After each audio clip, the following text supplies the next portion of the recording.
কি ব্যাপার বলুন তো? এত রাতে বাড়ির বাইরে এসে চিৎকার করছেন কেন? এ বাবা, কি বলবো আপনাকে, এখনো ভয় আমার গায়ে কাটা দিচ্ছে। কি ভয়ানক ব্যাপার।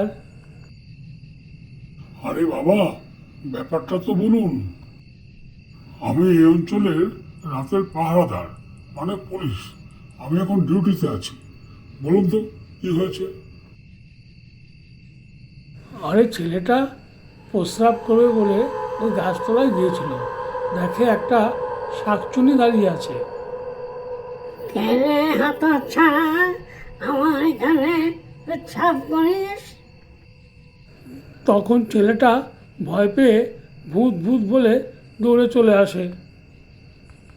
আমি গেলে আমার দিকেও পেতনিটা তেড়ে আসে। ওরে বাবা, কি ভয়ানক পেতনি! ভয়ের চোটে আমার কাপড়ে হয়ে গেল। কি হয়ে গেল? প্রস্রাব হয়ে গেল। আপনাদের দেখে মনে হচ্ছে আপনারা খুবই ভয় পেয়েছেন।